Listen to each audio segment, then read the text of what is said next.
était impossible de ne pas vous inviter, cher Pascal, pour au moins 3 raisons. La première, c'est l'originalité de vos recherches qui, au croisement du 19e et du 20e siècle, ont toujours mêlé les apports réciproques des sciences, du métapsychisme et de l'art, et un exemple et non des moindres, l'hypnose et la peinture. La deuxième raison, c'est que, en tant que professeur à Paris 1, vous avez formé avec une formidable générosité les historiens de l'art d'aujourd'hui et de demain. La troisième chose, c'est que dans vos travaux, l'abstraction n'est pas qu'une question de lignes et de couleurs pures, mais encore une question de lumière. Cette dimension est l'une des plus riches, l'une des plus fortes, et accessoirement, c'est celle des 2 jours qui nous attendent. Voilà, je vous remercie et je vous laisse la parole. Ce que je voudrais faire avec vous, vous allez le voir, c'est de montrer que ce rapport entre l'histoire de l'abstraction et ce que je vais appeler les sciences de la lumière, justement, est doublement instructif, puisque à la fois il nous permet, vous allez le voir, de revoir la chronologie de l'abstraction. J'ai ramené ici, donc, pour ouvrir le bal, l'œuvre de Kupka, František Kupka, Fugue à 2 couleurs, Amorpha. C'est une œuvre d'un très beau format, 2 mètres sur 2 mètres, et qui a été présentée au Salon d'automne de 1912, et que l'on considère, puisque c'est toujours le fameux débat, quelle est la première œuvre abstraite et autres, et une façon d'esquiver cette question, parce qu'elle est très lourde, bien évidemment, on peut aller voir, comme Georges Lieberman, jusque dans les marbrures de Giotto, des signes annonciateurs, évidemment, d'une pensée de l'abstraction visuelle. Moi, ce n'est pas ça qui m'intéresse, c'est d'essayer de voir aussi comment tout cela s'est en fait construit culturellement. Et donc, l'une des manières de répondre à la question, c'est de dire quand est-ce qu'une œuvre abstraite a été présentée au public, reconnue comme telle, perçue, reçue comme telle. Et ce que l'on peut peut-être énoncer, c'est de dire que cette œuvre-là, qui est montrée donc, au Salon d'automne de 1912, pourrait apparaître comme l'œuvre monumentale, le morceau de bravoure le plus frappant de l'émergence de l'abstraction. Parce que là, vous le voyez bien, ça touche à la question des datations. Quand est-ce que l'art abstrait commence? Et dans l'historiographie traditionnelle, je vous rappelle, la chronologie, c'est de se dire, c'est ces années-là, 12, donc là je l'évoque avec l'apparition publique de Kupka. 1911, probablement première œuvre abstraite de Kandinsky, j'en ai ramené une ici de 1913, et donc là on voit très très bien combien, en fait, une génération spontanée, effectivement, de peintres. Il s'appelle Delaunay, il s'appelle Giacomo Balla, Kandinsky, à terme Mondrian, bien sûr, enfin bon, je ne vais pas faire toute la liste. Ce que je voudrais vous montrer, c'est que, et c'est ce que j'avais eu l'occasion de faire dans une exposition au musée d'Orsay il y a maintenant un petit moment, c'était en 2003, ça date, qui s'appelait « Aux origines de l'abstraction » et qui revenait justement sur cette généalogie en essayant de montrer que cette mythification nourrie par le propre Kandinsky à dire tout ça est tombé de nulle part, en 1911, 12, tout le monde a eu cette intuition commune à vouloir faire une peinture non figurative qui rompait avec les traditions justement du mimétisme, de la figuration. Vous voyez bien, cette hypothèse, vous voyez bien, tient peu la route. Peu la route, pourquoi? Parce qu'il y a des prodromes qu'on peut effectivement essayer d'identifier, mais il y a surtout une pensée même de l'abstraction qui, elle, se met en place quand même un petit peu avant, et en particulier depuis, on pourrait dire, les années 1800 et autres. Ça, c'est la première chose. La deuxième chose, c'est que ces rapports, vous allez le voir, entre l'histoire de l'abstraction, ou revoir l'histoire de l'abstraction, et le faire à travers, justement, les sciences de la lumière, permet aussi de revoir ce que je vais appeler, pas simplement la chronologie, mais la médiologie de cette histoire de l'abstraction. Pourquoi ? C'est parce que quand on lit une histoire de l'art abstrait, les histoires canoniques, c'est toujours à peu près la même, et c'est toujours pour vous dire justement, c'est Kandinsky, c'est Kupka éventuellement, c'est Mondrian bien évidemment, Malevich. C'est pour parler de peintres. C'est-à-dire qu'en fait, l'histoire de l'art abstrait est quasi systématiquement assimilée, ou en tout cas réduite, ce que je voudrais dire ici, à l'histoire de la peinture abstraite. Parce que c'était effectivement celle qui, dans les interprétations modernistes, avec toujours cette idée de filiation, on a commencé avec Manet qui commence à déstabiliser l'ordre perspectif, ensuite on est allé vers l'impressionnisme évidemment, et qui dissout dans l'atmosphère en quelque sorte les formes, avec ensuite la réaction cézannienne, le cubisme et l'abstraction. Il y avait vraiment une sorte d'enfilade, la merveilleuse, mais tout tournait autour de la peinture. Or, il me semble que de réduire l'histoire des pionniers, en particulier des premières formes d'abstraction, à cette question de l'abstraction picturale est réductrice. Et surtout, elle ne prend pas en charge justement une approche plus culturaliste de formes visuelles qui était disponible avant, bien évidemment, cette expérimentation tombée du ciel là, de Kandinsky en 1912-13, et qui donc plutôt permet d'identifier ce que j'appellerais justement une culture visuelle de forme abstraite, chromolumineuse, et qui, vous allez le voir, en fait, prennent plutôt la forme de projections lumineuses. Des projections lumineuses qui, pour moi, seraient l'avant-scène, hein, la préparation visuelle à, justement, peut-être même l'acceptation de la peinture abstraite, même si elle n'a pas été si facile comme vous l'imaginez. Donc, revoir la chronologie, revoir, vous le voyez bien, aussi donc, les supports visuels de cette abstraction en les élargissant justement à des projections chromolumineuses. Les rapports à la science dans cette affaire, ce rapport à la science va m'intéresser. Pourquoi ? Parce que vous allez le voir qu'il va nous renvoyer, surtout quand on est dans une histoire de l'abstraction, c'est ce que j'aimerais faire dans un premier temps avec vous, à une science des rapports. Ce que je voudrais vous montrer, c'est que dans notre affaire là, des rapports entre abstraction et justement science de la lumière, c'est au contraire une remontée en force de la science des rapports, de l'analogie, vous allez le voir, des systèmes de correspondance. Et ces systèmes de correspondance, d'accord, renvoient à la dimension même cosmique, hein, bien évidemment, hein, de ces tableaux. On le voit dans un tableau comme ici, là, hein, Fugue, c'est une sorte de cosmos vibratoire, hein, tout est confondu dans la vibration. Alors, je cite un texte d'un certain Jacques Roussille, ne vous inquiétez pas, il a vraiment disparu, il n'est pas très important, ce n'est pas un nom à retenir. Il avait publié en 1913, c'est-à-dire date de ce tableau, en fait un manifeste, il y en avait beaucoup à l'époque, un manifeste littéraire, manifeste aussi artistique bien sûr. Il avait lui publié son manifeste intégraliste. Intégraliste pour l'idée d'une vision, une nouvelle vision intégrale du monde qui en fait porterait les projets justement de l'avant-garde. Je le cite. Combien n'est-il pas remarquable de voir que toutes les découvertes de la science moderne, qui aboutirent à la notation atomique en chimie, aux théories physiques sur les ondes sonores, lumineuses, électriques et même nerveuses, aux expériences des Helmholtz, des Hertz, des Röntgen, permettent de rajeunir singulièrement ces anciennes conceptions et leur apportent une confirmation imprévue. Les anciennes conceptions, c'est les conceptions analogiques, bien évidemment, c'est le règne de l'analogie. Garantie par la caution du savoir moderne, c'est-à-dire par les sciences modernes, qui viendraient au contraire réactiver en fait cette pensée analogique, nous sommes donc en droit d'avancer aujourd'hui que tout dans l'univers est vibration, combinaison de vibrations, forme en mouvement, nombre et série, association de rythmes, que le monde entier n'est qu'une vaste orchestration de rythmes, que nous-mêmes nous sommes un rythme dans le rythme intégral ou accomplissement universel. Quand on regarde ce tableau, on a l'impression que c'est vraiment une sorte d'explication visuelle de ce monde vibratoire dont nous parle Roussille. C'est-à-dire en fait, c'est vraiment que des systèmes de vibrations chromatiques qui orchestrent des rythmes graphiques, des lignes et autres, des couleurs, et qui montrent bien qu'en définitive, tout est ici pour produire quelque chose qui est en animation, en mouvement, et qui serait justement la révélation, dans la contemplation d'ailleurs, la révélation de ce rythme universel, de ces grandes analogies. Au passage, l'analogie principale ici, vous le voyez bien, c'est l'analogie entre les sons et les couleurs. Le titre lui-même, bien sûr, va dans ce sens. Fugue, c'est un emprunt à un titre proprement musical, et ça tombe bien puisque le tableau que je vous ai présenté comme le premier tableau officiel abstrait, c'est aussi, dans son sous-titre cette fois, Amorpha, Fugue en deux couleurs, une allusion à l'ascendant musicaliste de la peinture abstraite.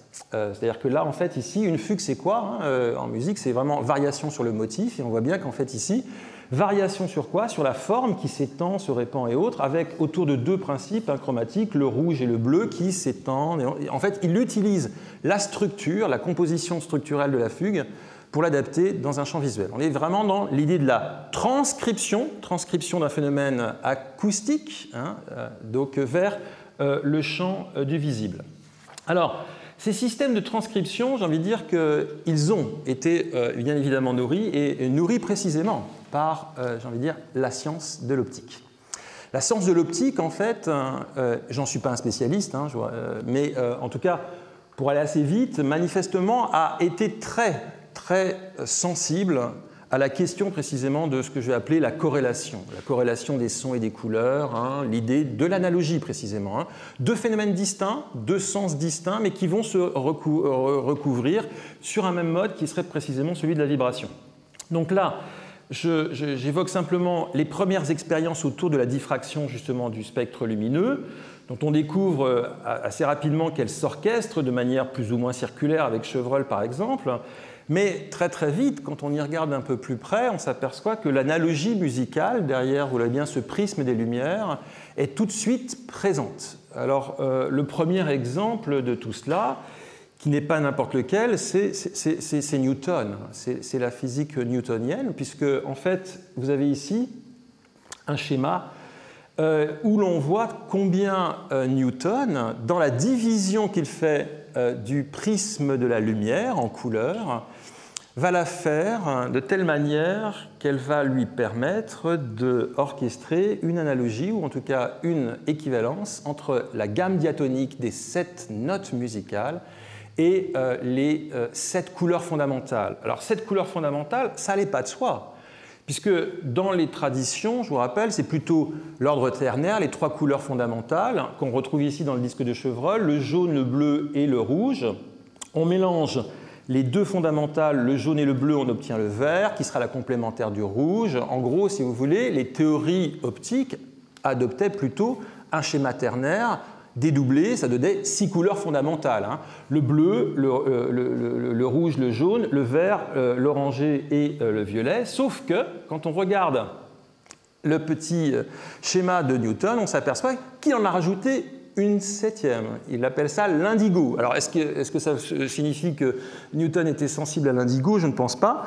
Ça signifie surtout qu'il voulait, bien évidemment, alors comme le dit-il, orchestrer une symétrie. Il voulait qu'il y ait une couleur centrale autour desquelles il y ait 3 autres couleurs, donc l'idée de l'ordre, bien évidemment, mais que cet ordre, bien évidemment, renvoyait à un tout autre ordre très cosmique. On est déjà dans le cosmique triple, là. Hein. C'est les 7 jours de la création, l'ordre trinitaire des 3 fondamentales et autres. Donc on voit très très bien que là, en fait, ici, se cache derrière cette volonté de trouver de l'ordre dans le désordre des phénomènes, quelque chose qui est assez frappant. Donc là, en fait, Newton, on le voit bien, était déjà tout de suite sensible à l'idée de faire coïncider les sons et les couleurs dans son diagramme explicatif des couleurs. Alors ça, c'est quelque chose qu'on va retrouver tout au long du XIXe siècle, avec pas mal de théories, de traités. Je vous en montre quelques-uns ici, qui montrent combien, en fait, on veut, hein, en quelque sorte, enrégimenter la gamme de la couleur dans, justement, la gamme diatonique. Hein. C'est-à-dire que là, ici, multiplication au XIXe siècle, je ne vais pas vous faire la liste, elle serait pas exhaustive et puis elle serait un peu lancinante, de tous les traités qui courent le XIXe siècle pour essayer de penser cette question de l'analogie. Il se trouve que cette question de l'analogie s'est trouvée accélérée au tout début du XIXe siècle, hein, précisément par la théorie de Young qui débarque. Hein. C'est-à-dire que Newton, c'était la théorie corpusculaire, et Young, en 1800 précisément, nous dit « Ah non, non, non, la lumière, ce n'est pas quelque chose, mais là, je vais dire des imbécilités, donc Étienne Klein me reprendra. La lumière n'est pas un phénomène corpusculaire, c'est un phénomène vibratoire, c'est un phénomène fréquentiel, et évidemment, il faudra attendre beaucoup plus tardivement, hein, le début du XXe siècle, pour dire que c'est les deux à la fois, sauf que le XIXe, lui, a été complètement imbibé par les théories de Young et le renversement de l'explication physique de la lumière comme un phénomène vibratoire, et le fait qu'on allait vers un phénomène vibratoire allait en rajouter une sacrée couche sur l'idée d'associer la physique de la lumière et des couleurs à la physique des sons. Donc je n'insiste pas, mais quand on voit en fait tous ces traités de colorisation des instruments de musique, des analogies comme on le voit, qui ont des prétentions scientifiques à l'époque, ici par exemple un traité du son et des lumières de 1900, c'était avant que Einstein débarque évidemment, et on croyait dur comme fer à toutes ces théories, mais ça a des incidences directes sur nos amis, et le premier avec lequel j'ai commencé, Kupka bien sûr, puisque Kupka, fugue à 2 couleurs, avait commencé quelques années avant avec ici Touche de piano, 1909, Un montage très très curieux, hein, on voit bien des touches blanches et noires qui viennent se répandre dans le paysage. Et ça c'est 1909, mais vous le voyez bien, je rajoute un tout petit, enfin je rajoute 3 ans. Nous sommes en 1912, c'est-à-dire c'est directement contemporain de Amorpha, et vous avez ces ordonnances sur verticales. Donc il s'est débarrassé complètement des éléments figuratifs, pittoresques, hein, le paysage et autres. Il n'a retenu plus qu'un agencement de lignes qui sont une mise en partition. Hein, c'est-à-dire que c'est une référence directe au clavier, bien sûr, mais c'est aussi une référence directe à l'écriture de la partition par justement le musicien. Il place ses notes pour créer cette composition, ce que l'on retrouve ici dans Ordonnance sur verticale jaune et qu'on pourrait bien évidemment faire dialoguer avec Kandinsky. Tout ça pour dire que, vous le voyez bien, là en fait, avec Thomas Young, ce que Roussy l'appelle hein, dans son manifeste de l'intégralité, de l'intégralisme, cet univers de la vibration, hein, qui est un univers de l'unisson, du raccord, c'est quelque chose qui va beaucoup, beaucoup marquer, me semble-t-il, les inventions visuelles, justement, de l'abstraction. Je voudrais juste vous donner un exemple hein, qui vous montre bien, j'ai envie de dire, l'ascendant proprement vibratoire de cette affaire. Ce qu'une historienne de l'art américaine que j'aime beaucoup, qui s'appelle Linda Anderson, Darlimpen Anderson, qui avait fait sa thèse sur l'imaginaire de la 4e dimension, ce qui était assez incroyable, mais qui aussi a développé le concept de vibratory modernism, hein, le modernisme vibratoire, nous permet d'expliquer des œuvres comme cela à partir justement de ce paradigme de la vibration. Vassily Kandinsky, c'est une œuvre de 1913, a fait sa première rétrospective en France en 1907 à Angers.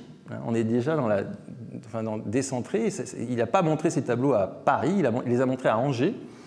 Et à Angers, il a pris connaissance d'une revue qui s'appelait Les Tendances Nouvelles, dans laquelle il y avait tout un ensemble de travaux sur la synesthésie, correspondance entre les sons et les lumières, et aussi sur des expériences qui permettaient de produire, enfin de transcrire visuellement des phénomènes justement acoustiques ou sonores. Ici, par exemple, Kandinsky a pris connaissance de ce fameux vibrophone, en fait. C'est une expérience, vous l'avez bien, où on souffle par des sons. Alors, en général, puisque à l'époque, à la fin du 19e, début 20e, on est fasciné par l'audition colorée, hein, Rimbaud, les voyelles colorées et autres. Donc, on prononce des voyelles et on voit, en fait, apparaître au bout, justement, de cet édophone, il s'appelle comme ça s'appelle les voice figures, donc ces figures. Donc là, l'idée d'une retranscription, hein, cette fois presque graphique et non pas simplement chromatique du son, qui donnera en fait des instruments divers. En voici un, l'édophone. Voici ce que ça donne en termes d'images qu'on obtenait justement sur cette surface en fait visqueuse. Hein. On produisait des images par le son. Vous voyez bien l'idée de la transcription d'un phénomène acoustique en un phénomène visuel et l'analogie, hein, comparative, un peu formelle, avec les travaux de Kandinsky. Kandinsky connaissait cette image. Hein. Elle a été reproduite dans plusieurs ouvrages, dont l'un qui s'appelle Des sentiments du geste de la musique, que, on le sait, Kandinsky détenait dans sa bibliothèque. Donc, c'est des choses qu'il avait vues et qui l'intéressaient. Et j'ai envie de dire que ça donne, en fait, peut-être explication aussi à ce type de projet. Ça, c'est une peinture sur verre, hein, ce qui n'est pas inintéressant, puisque donc, le vibraphone, c'était des vibrations visqueuses sur verre. Donc, j'ai envie de dire l'analogie même de la technique hein, est intéressante. Et puis, ça donnera surtout un des chefs-d'œuvre de Kandinsky de 1913 que l'on peut interpréter, vous le voyez bien, à travers ce prisme-là. C'est-à-dire que cette œuvre, c'est une interprétation parmi d'autres, c'est donc une transcription hein, vibratoire par les couleurs de phénomènes plutôt acoustiques. Je vous rappelle que Kandinsky, dans Regard sur le passé, 1913, qui raconte, j'ai envie de dire, son cheminement progressif vers l'abstraction, parmi plusieurs expériences qui ont été, j'ai envie de dire, séminales pour lui, raconte l'histoire du retour d'un concert hein, dans lequel il a voulu, enfin, à l'issue du concert, il a voulu retranscrire en peinture la composition musicale. Alors, ce qui va m'intéresser maintenant, c'est justement de voir comment cet univers hein, à l'unisson travaille donc sur justement des phénomènes d'analogie. J'ai parlé de comparaison, de comparatisme, hein, de corrélation, les sons et les couleurs. Tout cela, en fait, traite de justement la possibilité de voir que ces artistes, quand ils ont plus ou moins de manière empirique, vous le voyez bien, hein, n'ont pas lu les auteurs, si vous voulez, de l'optique de la lumière de cette époque-là, pas forcément. En revanche, ce que manifestement ils retiennent, c'est ce que j'ai appelé non plus le rapport à la science, mais la science du rapport. C'est-à-dire en fait l'idée que cette façon de penser le phénomène de la vibration lumineuse, des couleurs, à partir justement du rapport qu'elles peuvent entretenir avec une échelle donc acoustique d'un autre sens, vous l'avez bien, donc un rapport d'analogie, eh bien, va les manifestement beaucoup nourrir leur imaginaire. Pourquoi je dis cela? C'est parce que vous le voyez bien, en fait, l'analogie, ce n'est pas une analogie de ressemblance, c'est une ressemblance non pas figurative, vous voyez bien, elle ne traite pas du rapport à un objet, une similitude et autres, ça c'est la tradition de la peinture figurative. L'analogie traite justement des rapports, justement, des ressemblances de rapports et non pas des rapports de ressemblance. Alors, ce qui va m'intéresser, c'est qu'à partir de là, vous allez le voir, on peut, et c'est mon deuxième objectif de ma petite causerie d'aujourd'hui, on peut justement repenser la chronologie justement de l'abstraction. Non seulement repenser la chronologie, mais repenser aussi les supports, les médiums qui ont justement accompagné ce qu'on appellerait une culture visuelle abstraite. Et je voudrais vous montrer que tout cela a des origines dans ce que je vais appeler l'éclosion des projections chromolumineuses, qui, selon moi, en fait, ont vraiment, enfin, selon moi, je ne suis pas le seul à le penser, je pense, mais ont vraiment précédé, et j'ai envie de dire préparé même, d'ailleurs, justement, la pensée de l'abstraction, et en particulier la pensée de la peinture abstraite, mais l'aurait précédé précisément par des dispositifs, vous allez le voir, qui viennent de loin. Alors, ils viennent d'où? Eh bien, on va revenir à notre petit schéma de Newton. Parce que Newton, vous le voyez bien, le problème de Newton, c'était que comme sa théorie de la lumière était une théorie corpusculaire, elle n'arrivait pas à résoudre une différence qu'on avait quand même assez vite identifiée, c'était la différence entre le mélange des couleurs matière et le mélange des couleurs lumière, qui est une grosse question qui va fasciner beaucoup tout le XIXe siècle, les impressionnistes et encore plus d'ailleurs les néo-impressionnistes. Seurat et Signac ne sont que dans cette affaire de distinction entre le mélange des couleurs matière, le mélange des couleurs lumière. Je vous rappelle, quand vous prenez les couleurs matière, c'est-à-dire le pigment, la matière picturale qu'utilise, comme on le voit là, dans les bocaux de l'atelier Hartung. Quand vous mélangez le jaune et le vert, vous obtenez du marron. Eh bien, si vous prenez deux faisceaux lumineux, un jaune et un vert, vous n'obtenez pas. Donc, le mélange des couleurs, donc dites optiques, n'est pas le même que celui des couleurs physiques. Et alors, très très vite, cet obstacle, qui serait justement lié à l'interprétation corpusculaire, c'est-à-dire physique en fait, de Newton, va susciter manifestement des imaginaires et va faire basculer cela vers autre chose. Alors cette autre chose, vous allez le voir, c'est l'arrivée, très très vite, à partir de Newton, mais justement pour essayer de dépasser Newton, d'appareils de projection chromolumineuse des premiers temps. Alors l'un des premiers, c'est le fameux piano oculaire ou le clavecin oculaire d'un jésuite, c'est l'abbé Castel, qui est aussi un théoricien, un physicien. Les jésuites étaient à l'interface du religieux et de la science. Et donc il publiait dans le Mercure de France et des traités d'optique. Il a publié des traités d'optique dans lesquels justement il est beaucoup revenu sur l'intuition de Newton à essayer d'établir une gamme fondamentale en 7 couleurs qui pourraient correspondre bien sûr aux 7 notes. Et donc là, en fait, voici ce que ça donne. Donc c'est un texte de 1725 et c'est publié donc dans le Mercure de France. La lumière modifiée fait les couleurs, le son modifié fait les sons. Les couleurs mêlées font la peinture, les sons mêlés font la musique.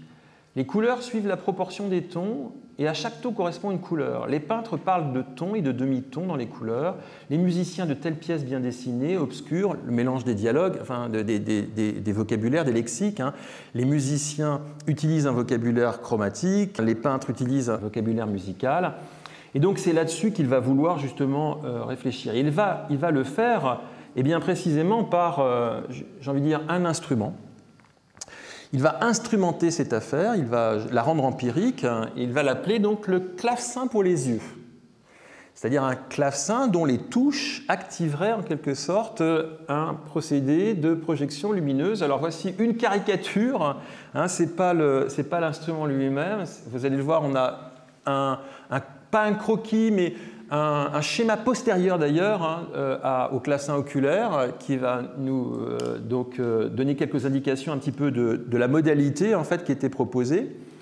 Donc là, c'est plutôt une caricature, hein, c'est un gag, mais en gros, si vous voulez, de quoi s'agissait-il? Il s'agissait en fait d'un instrument qui lui permettait de transcrire les notes d'un clavier en couleur. Peindre ce son et toute musique dont il est capable, de les peindre, dis-je réellement, ce qui s'appelle peindre avec des couleurs et avec leurs propres couleurs, en un mot, les rendre sensibles et présents aux yeux, comme ils le sont aux oreilles, de manière qu'un sourd puisse jouir et juger de la beauté d'une musique. Au passage, ce qui est intéressant, c'est que c'est une très belle réflexion sur ce qu'on appelle le vicariat des sens. Et en fait, c'est une musique pour les aveugles, pour les sourds, pardon. Une musique pour les sourds. On va transcrire visuellement, en fait, une musique pour ceux qui n'ont pas accès à, justement, l'écoute. Alors voici ce qui, a priori, est la seule trace, parce qu'on n'a aucune trace physique de l'objet, on ne sait même pas d'ailleurs s'il a vraiment été réalisé en définitive, même si l'abbé Castel avait des ambitions très fortes, puisqu'il voulait que dans chaque maison parisienne, on ait chacun son petit orgue, son petit clavecin oculaire chez soi. Donc le principe, c'était en fait un clavier qui allait activer en fait des ouvertures. Alors là, je ne sais pas si vous voyez, c'est un boîtier. Les touches activaient ouverture ou fermeture de petites ouvertures et à l'appel de la note, une petite surface de tissu translucide recouverte d'une certaine couleur, associée bien sûr au son de la note. Si, la et autres, on retrouve exactement la gamme diatonique, allait donc s'ouvrir et projeter de la lumière. Donc c'est en gros un spectacle de transcription chromatique d'une pièce musicale. On est vraiment dans la transcription, mais ce qui est intéressant pour moi, vous le voyez bien, c'est qu'après tout, en 1725, vous avez là une sorte de féerie purement abstraite. C'est de la couleur pure qui n'a plus de référence avec, vous voyez bien, une quelconque représentation d'un paysage, d'un portrait. Non, c'est une machinerie optique de projection chromolumineuse qui est donc une sorte de féerie chromatique. Alors, on a peu de traces de ça, donc physique aucune. A priori, ça a dû être assez peu diffusé pour une raison très simple, c'est que pour éclairer, évidemment, pour faire la projection lumineuse, vous aviez des bougies à l'arrière. Donc, autant vous dire, c'était dans un caisson de bois avec des tissus. Bon, tout ça a dû prendre évidemment feu assez vite.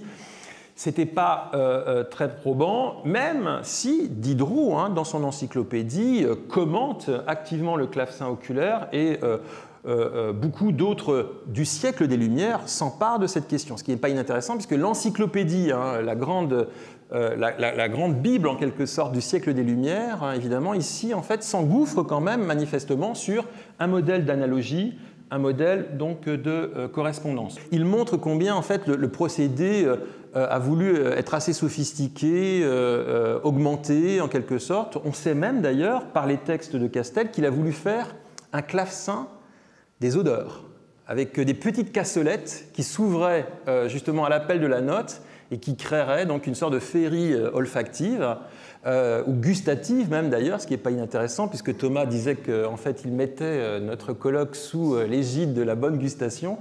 Eh bien, l'abbé Castel y avait déjà pensé, puisqu'en fait il voulait créer un orgue à parfum, qu'on retrouvera bien sûr dans toute une longue tradition, dans la tradition symboliste, dans À rebours, bien sûr, de Huysmans, et puis évidemment Boris Vian, son piano cocktail et tout ce truc-là. Je ne veux pas refaire l'histoire de cette affaire. Retenons l'idée que là, il y a vraiment l'idée d'une harmonie des sensations. Ce n'est pas simplement les corrélations son et couleur, donc audition et vue, mais que c'est toute une organologie qui, justement ici, s'installe dans des systèmes de référence. L'or, les métaux, les cristaux, les perles, les diamants, toutes sortes de pierreries, de lumière, de glace, de broderies, de satin. Enfin, il a vraiment voulu sophistiquer son appareil. Au passage, ce qui n'est pas inintéressant pour nous, vous allez le voir, c'est que c'est une assez belle réflexion, très moderne, sur la question de l'appétit à voir les images et à capturer l'attention. C'est très, très actuel aujourd'hui de parler des cultures attentionnelles et autres. Pour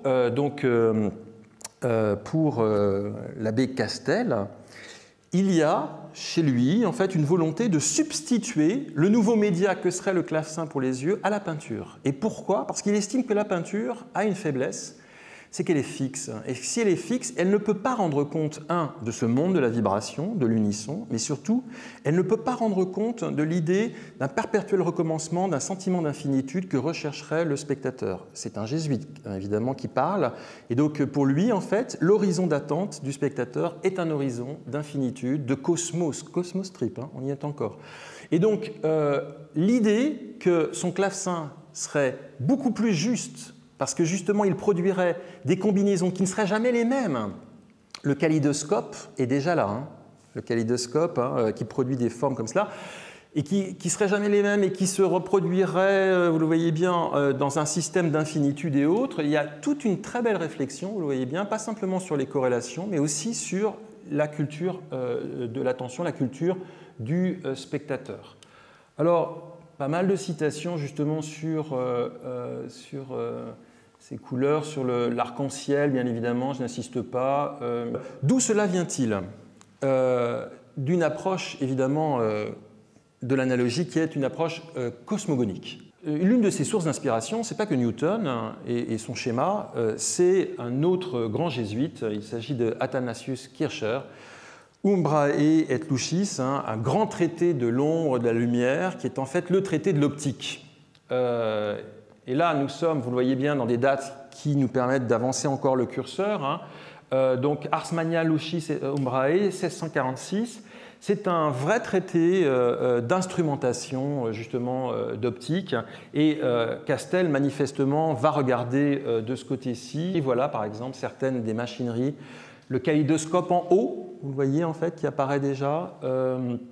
Et puis surtout des systèmes de projection et autres, d'animation que l'on retrouve chez Kircher. Donc là, on voit très très bien tout cet ascendant que je vais appeler cosmogonique, analogique, des sciences de la lumière, qui vient subitement en fait se greffer sur une théorie scientifique corpusculaire qui est celle de Newton, et qui va s'appuyer sur une instrumentation technologique, donc des nouveaux instruments, pour essayer justement de créer la nouvelle féerie, le nouvel art. Alors, ce qui m'intéresse, c'est que derrière tout cela, bien évidemment, va en quelque sorte se cacher justement un ordre analogique qui va monter en puissance au XIXe siècle. Donc c'est ce second temps-là, parce qu'on a vu, vous voyez bien, l'archéologie de tout cela, c'est-à-dire le piano oculaire, le clavecin oculaire de Castel, 1725 à peu près. On voit très très bien que tout ça ne prend pas. En revanche, le 19e, vous allez voir, va s'emparer de cette affaire. Alors, va s'emparer d'abord parce qu'il y a Jung qui débarque avec justement sa théorie vibratoire et autres et qui va beaucoup favoriser cette affaire. Mais vous allez le voir porté, et c'est ce qui m'intéresse, par des théories qui sont des théories qui poussent là beaucoup ce que je vais appeler le démon de l'analogie. C'est-à-dire en fait la montée en puissance dans un 19e qui est censé être le 19e hyper rationaliste, positiviste, de la pensée justement, et j'ai envie de dire des débordements même de la pensée de l'analogie. Alors je voudrais juste vous donner quelques exemples et qui montrent combien en fait ces rapports couleur-son, la fascination pour la correspondance et autres qu'on retrouve dans le romantisme d'un Baudelaire et autres, trouve un moment évidemment de développement et de culmination dans ce que je vais appeler l'âge romantique. Alors un exemple, il est vraiment du mi-temps là, du 19e siècle. Je l'emprunte donc à un texte qui s'appelle donc Les couleurs et les sons, et je l'emprunte à une revue qui est vraiment une revue que connaît d'ailleurs bien Thomas parce qu'il a fréquenté ce genre de littérature, L'Artiste. Donc c'est en 1853, c'est une revue qui est vraiment mainstream, tous les artistes lisent ça et autres. Il s'appelle Gustave de la Mousset, donc son article s'intitule « Les couleurs et les sons ». Et vous allez voir en fait, il part de Newton, de Castel et autres, et il nous fait la même récitation, c'est-à-dire en fait la même déclinaison des notes et des gammes. Ut rouge, ut dièse rouge orange, ré orange et autres. Donc ça part, vous le voyez bien, d'une analogie entre les sons et les couleurs. Un rapport, rapprochement, corrélation entre les sons et les couleurs. Mais vous allez voir que très très vite, ça va déborder, puisqu'il va tout de suite vouloir étendre cette corrélation entre les sons et les couleurs, la gamme des sons et la gamme des couleurs, avec d'autres éléments. Alors du type, par exemple, et vous allez voir, on est vraiment dans la cosmogonie, les 12 tons et demi-tons, les 12 teintes et demi-teintes correspondent aux 12 mois de l'année et aux 12 heures du jour. C'est-à-dire que là, en fait, il va faire toute une théorisation qui est assez cocasse. Je vais vous épargner l'explication, mais je peux juste vous donner quand même un petit élément pour vous montrer comment ça fonctionne, ces théories des sciences de la couleur et des sciences de leur corrélation. C'est parce que le Soleil se rapproche de plus en plus de la perpendiculaire pendant les 6 mois de printemps et d'été que la lumière atteint son maximum d'intensité en juin et que le rayon jaune correspond à ce mois. Le jaune donc, correspondra au mois de juin, qui est le moment d'intensité de la perpendiculaire. Enfin bon, je n'insiste pas, mais on le voit bien là ici, en fait, une construction assez délirante justement de rapprochement entre les couleurs, les sons, les 12 mois de l'année, les 12 mois, les 12 heures de la journée et autres. Parce que tout cela, on va le voir, en fait, est en train de se généraliser. C'est l'analogie généralisée vers, non pas simplement l'harmonie des couleurs comme une harmonie des sons, mais d'une harmonie des sensations en général. C'est les sensations qui vont, sur des principes de complémentarité d'ailleurs, s'orchestrer. Alors, j'ai d'autres théories, mais là je vais vous les épargner parce qu'il y en a plein, mais c'est assez délirant la pensée d'analogie. Mais ce qui est très intéressant, c'est de voir combien en fait elles vont nourrir ce que je vais appeler la pensée de l'utopie en art.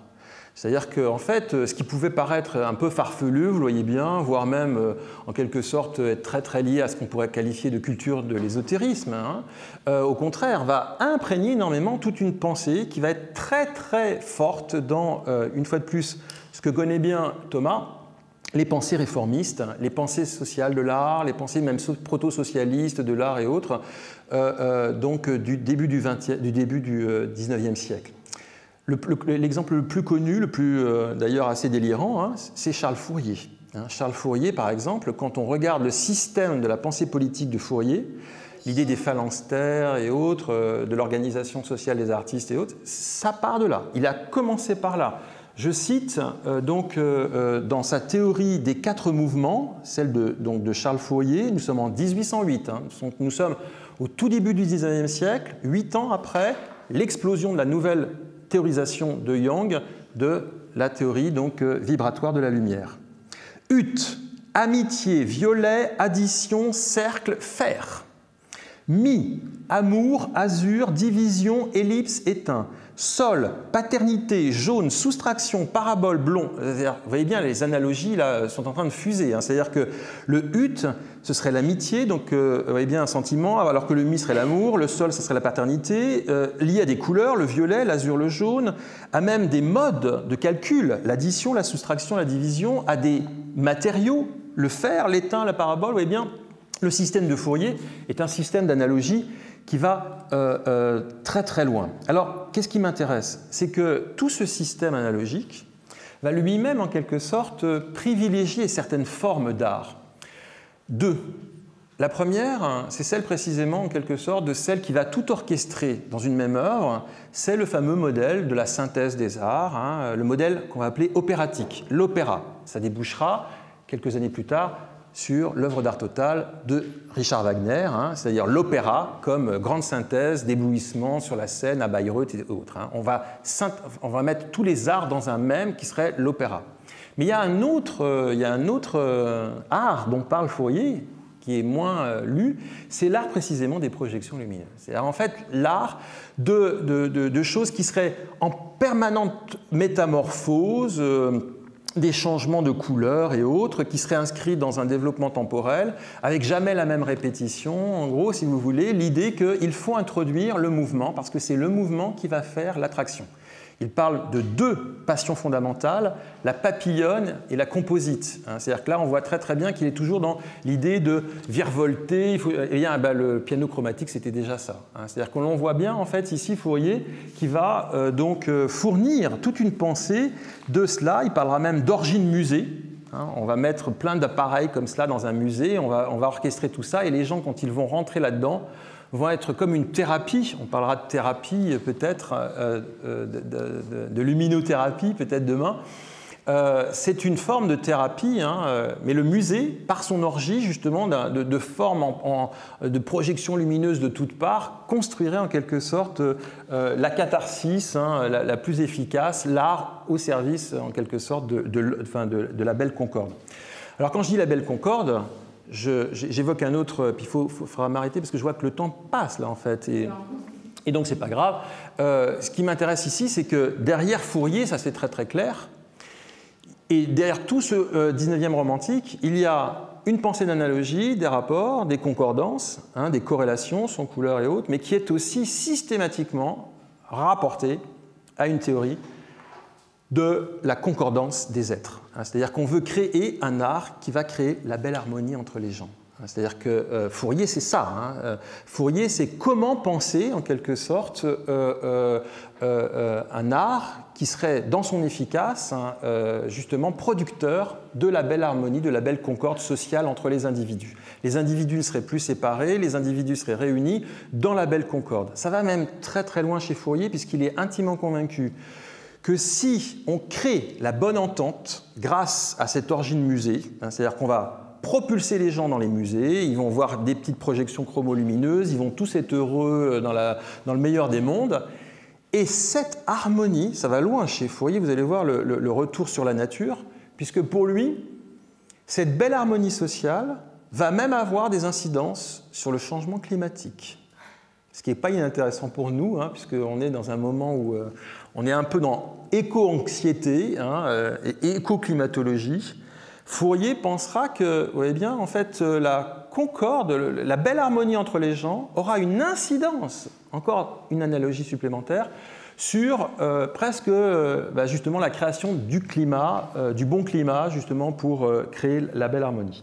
Alors, puisque je vois que le temps passe, eh bien, c'est pas grave, je vais juste faire un petit défilé d'images pour vous montrer que cette histoire, justement, des projections chromolumineuses, me semble-t-il, arrive justement à la fin du XIXe siècle, dans un moment qu'on pourrait qualifier d'apogée, et qui est, pour moi, en fait, vraiment un moment de préparation à la peinture abstraite. Je disais, repenser l'histoire de l'abstraction en sortant l'histoire de l'abstraction de la simple histoire de la peinture abstraite. Eh bien, vous allez voir qu'en fait, plein de spectacles chromolumineux, en fait, sont mis en place à la fin du XIXe siècle, qui vont dans ce sens. Donc là, Color Organ de Bainbridge Bishop, mais surtout Remington, par exemple, Alexander Wallace Remington. Voici ce que ça donne. C'est pas inintéressant. Il y a un chevalet, un paysage, mais à côté, vous le voyez bien, un orgue. Un orgue sur le principe, en fait, du clavecin oculaire de l'abbé Castel. C'est-à-dire, en fait, ici, c'est plus des petits tissus teintés de différentes couleurs avec une petite flamelle derrière. C'est beaucoup plus technologique. L'électricité a débarqué par là. C'est des électricités, des systèmes de touches de piano qui vont ouvrir des diaphragmes et faire passer donc de la lumière électrique sur des disques chromatiques et créer donc une féerie. Alors cette féerie, la voici l'intérieur. Surtout, ce qu'il faut comprendre, c'est comment on le voit. J'espère que je vais avoir l'image. C'est ça le dispositif. C'est-à-dire que la machine est occultée, mais en fait, vous voyez bien, on va assister sur l'écran en rétroprojection à ce système d'apparition dynamique de couleurs, justement, qui viennent en quelque sorte rythmer une sorte de féerie chromovisuelle. Donc je n'insiste pas. Mais tout de même, il n'est pas du tout isolé. C'est-à-dire qu'en fait, il va créer, j'ai envie de dire, une sorte de génération spontanée. Et ce qui est intéressant, c'est avec une accélération, comme par hasard, justement dans les années... donc là, c'est en 1912, c'est-à-dire vraiment contemporain de fugue de Kupka. Mais au même moment, eh bien, en fait, pas mal de gens vont s'investir dans ce champ-là. Donc, par exemple, Mary Alloc Greenwalt, elle invente un appareil qui s'appellera non plus le Color Organ, mais le Sarabet. La voici. Voici quelques images de son brevet, de son dispositif. C'est un dispositif assez cocasse qui travaille sur des sons et autres. Louis Favre, en France.